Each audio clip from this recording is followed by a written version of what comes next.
ओम श्री शक्ति नमः। ओम श्री शक्ति नमः। ओम श्री शक्ति नमः। अथ सप्तविंशो अध्यायम्।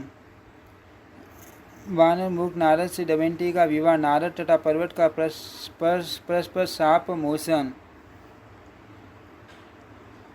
नारद जी बोले धात्री के मुख से अपनी कन्या का वह वचन सुनकर राजा संजय पास ही बैठी सुंदर नेत्रों वाली अपनी भार्या कैकेयी से कहने लगे। राजा बोले, हे प्रिय धात्री ने जो बात कही है वह तो आपने सुनी ली। बंदर के समान मुख वाले नारद मुनि का उसने वरण कर लिया है। पुत्री ने यह कैसा मूर्खतापूर्ण कार्य सोच लिया। इस वानर मुख मुनि को मैं अपनी कन्या कैसे दे दूँ।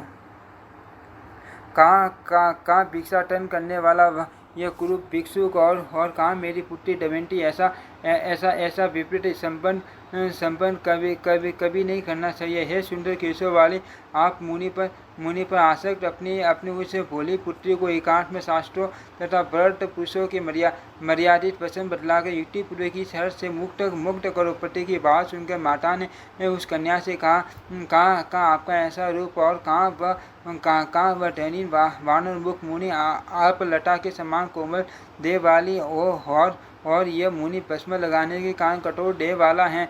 आप बुद्धिमान होकर भी उस भिक्षुक पर मोहित क्यों हो गई। हे अनंगे वानर के समान मुख वाले इस मुनि के साथ आपका वार्तालाप कैसे उचित होगा। हे पवित्र मुस्कान वाले इस निंदित पुरुष पर आपकी कौन सी प्रीति हो सकेगी। आपका वर तो कोई राजकुमार होना चाहिए। आप व्यर्थ हट मत करो। दात्री के मुख से ऐसी बात सुनकर आपके पिताजी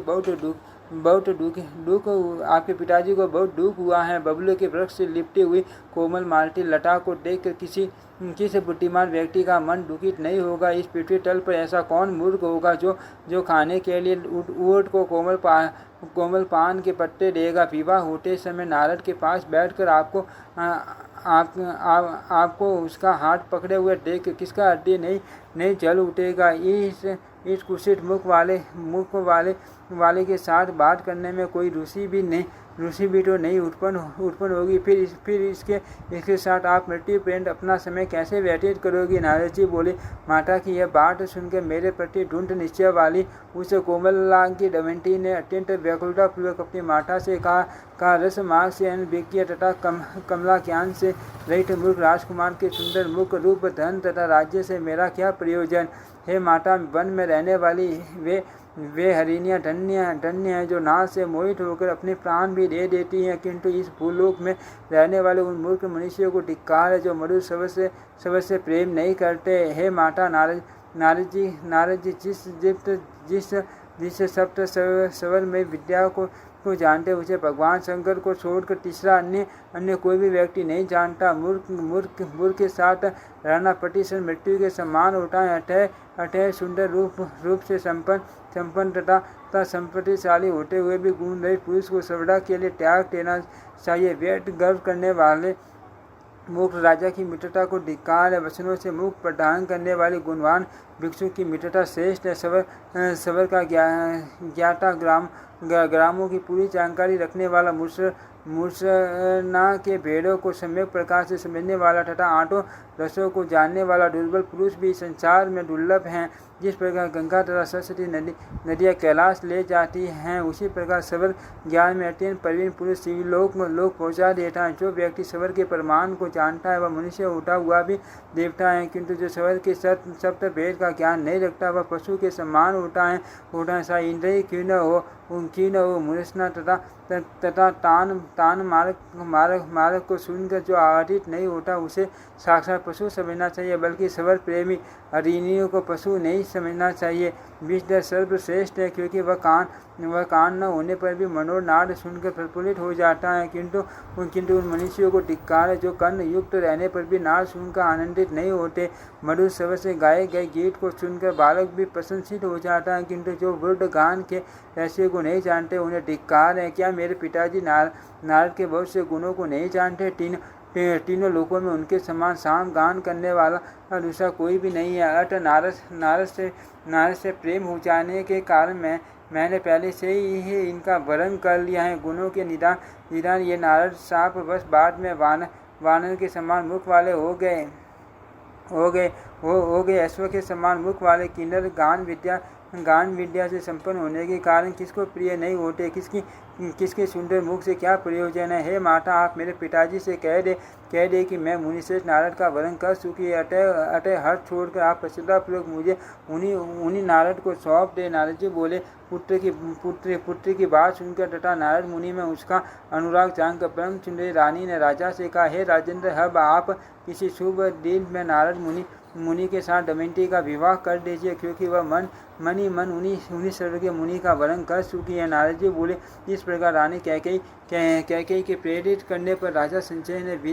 विधि विधान से समस्त वैवाहिक क्रिया संपन्न की। वे हे प्रणतः इस तरह विवाह हो जाने के 50 बानर के समान मुख वाला मैं अत्यंत दुखी मन से वहीं रहने लगा। जब राजकुमारी दमयंती सेवा के लिए मेरे पास आती थी, तब वानर सरस मुख वाला मैं दुख से पीड़ित हो उठता था, किंतु खिले हुए कमल के समान मुख वाली दमयंती मुझे देखकर मेरी वानर मुका करती के लिए कभी भी सुख नहीं करती थी। इस प्रकार कुछ समय बीतने पर अनेक तीर्थों में भ्रमण करते हुए पर्वत मुनि मुझसे मिलने के लिए अकस्मात मेरे पास आए। मैंने प्रेम पूर्वक उनका पर्याप्त सम्मान किया तथा विधिवत पूजा की। दिव्य आसन पर विराजमान मुनि पर्वत मुझे देखकर अत्यंत दुखित हो उठे। वानर मुख होने के कारण विवाह करके अत्यंत दयनीय, दुर्बल तथा चिंता मुक्त दशा को प्राप्त मुझ अपने मामा से पर्वत मुनि से यह वचन कहा, हे मुनि श्रेष्ठ नारद, कोर्ट में आकर मैंने आपको शाप दे दिया था, किंतु मैं आज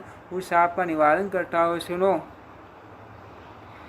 सुनो हे नारद, अब आप मेरे पुण्य के प्रभाव से सुंदर मुख वाले हो जाओ, क्योंकि इस समय राजकुमारी को देखकर मेरे मन में करुणा भाव उत्पन्न हो गया है। नारद जी बोले, उनकी बात सुनकर मैंने भी अपने मन को विनय युक्त करके उसी क्षण अपने द्वारा उन्हें प्रदत्त शाप का मार्जन कर दिया। मैंने कहा, हे पाकी नहीं पर्वत, मैं आपको मुक्त कर दे रहा हूँ। अब देवलोक में आपका भी गमन हो, यह मैंने शाप का विमोचन कर दिया। नारद जी बोले, पर्वत मुनि के वचनानुसार उसके देखते देखते मैं सुंदर मुख वाला हो गया। इससे राजकुमारी बहुत प्रसन्न हो गई और शीघ्र ही माता से बोली, हे माता, आपके परम तेजस्वी जा माता नारद अब सुंदर मुख वाले हो गए हैं। मुनि पर्वत के वचन से अब वे शाप से मुक्त हो चुके हैं। दमयंती की बात सुनकर रानी ने उसे राजा से कहा। तब प्रीतियुक्त होकर राजा संजय मुनि को देखने के लिए वहां गए। तब संतुष्ट हुए महात्मा राजा ने मुझे तथा बागी ने पर्वत को बहुत सारा धन एवं उपास सामग्री प्रदान की। जैसे मैंने माया के बल की महिमा का अनुभव किया और जो पुरातन वृत्तांत है वह सब मैंने आपको बता दिया। हे माँ पाग, माया के गुणों से विरसित इस मिथ्या जगत को कोई भी जीव न सुखी रहा है, न सुखी है और न तो सुखी रहेगा। काम, क्रोध, लोभ, ईर्ष्या, ममता, अहंकार तथा मद इन महाशक्तिशाली विषयों को कौन जीत सकता है। हे मुनि, सत्व, रज तथा तम ये तीनों गुण ही प्राणियों को देवत्वपति में स्वतः कारण होते हैं। हे व्यास जी, किसी समय भगवान विष्णु के साथ वन में जाता हुआ मैं परस्पर हाथ प्रयास में सहसा सृष्टि भाव को प्राप्त हो गया। माया के प्रभाव से विमोहित होकर मैं राजा की पत्नी बन गया और उस राजा के भवन में रहकर मैंने अनेक पुत्र उत्पन्न किए। व्यास जी बोले, हे साधु, हे मुनि, आपकी बात सुनकर मुझे यह मान संदेह हो रहा है कि आप मान ज्ञानी होते हुए भी नारी रूप में कैसे परिणत हो गए। आप पुण्य पुरुष किस प्रकार हुए, ये सब पूर्ण रूप से बताइए। आपने पुत्र कैसे उत्पन्न किए तथा किस राजा के घर में आप बलिपाटी रहे। आप उन माया के अत्यंत अद्भुत चरित्र का वर्णन कीजिए, जिन्होंने स्थावर जगमात्मक समग्र जगत को विमोहित कर रखा है। सभी ग्रंथों के अर्ध तत्वों से युक्त तथा समस्त संशयों का नाश करने वाले आपकी कथामृत का श्रवण करता हुआ मैं तृप्त नहीं हो पा रहा हूँ। इति श्रीमद्देवी भागवते महापुराणे अष्टादशशास्त्रायां संहितायां षष्ठस्कन्धे नारदस्य मायादमयनतया स विवादहर्वणं नाम सप्तविंशोऽध्यायः। ओम श्री शक्ति नमः। ओम श्री शक्ति नमः। ओम श्री शक्ति नमः। ओम श्री शक्ति नमः। ओम श्री शक्ति नमः। ओम श्री शक्ति नमः।